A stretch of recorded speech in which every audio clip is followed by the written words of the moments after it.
கோவை பீளமேடு அடுத்த விளாங்குறிச்சி பகுதியில் கடந்த 10 நாட்களுக்கு முன்பு இருசக்கர வாகனத்தில் சென்ற வழக்கறிஞர் ஒருவரை 2 கிலோமீட்டருக்கு மேல் விரட்டி சென்ற 3 பேர் கொண்ட பைக் கும்பல் தாக்கிய நிலையில் தற்போது வரை காவல்துறையினர் வழக்கு பதிவு செய்யவில்லை என குற்றச்சாட்டு எழுந்துள்ளது.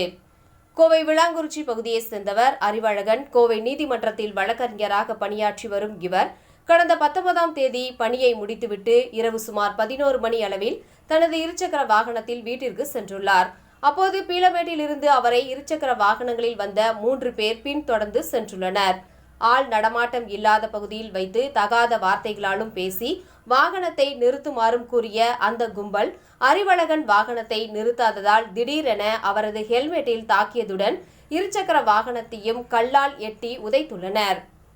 அதில் நிலை குலைந்த அறிவழகன் சாலை ஓரத்தில் விழுந்த நிலையில் கை, கால் மற்றும் தலையில் காயங்களுடன் அப்பகுதியில் இருந்து சிலரால் மீட்கப்பட்டு கோவை தனியார் மருத்துவமனையில் சிகிச்சைக்காக அனுமதிக்கப்பட்டு அறுவை சிகிச்சை செய்து தற்போது வீட்டில் வைத்து சிகிச்சை பெற்று வருகிறார்.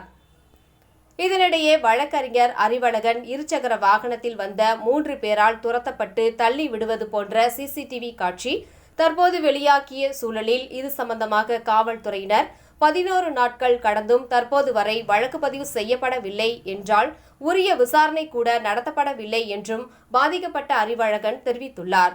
மேலும் தன்னை விரட்டி வந்தவர்கள் தன்னை கொலை செய்ய திட்டமிட்டு வந்தார்களா என்றும் ஏற்கனவே கடந்த 2 ஆண்டுகளுக்கு முன்பு தனது மனைவியை நீதிமன்றத்தில் வழக்கு தொடர்ந்து விவகாரத்து செய்ததாகவும் அதன் தொடர்ச்சியாகவே இந்த சம்பவம் நடந்திருக்குமோ என சந்தேகப்படுவதாகவும் அவர் தெரிவித்துள்ளார்.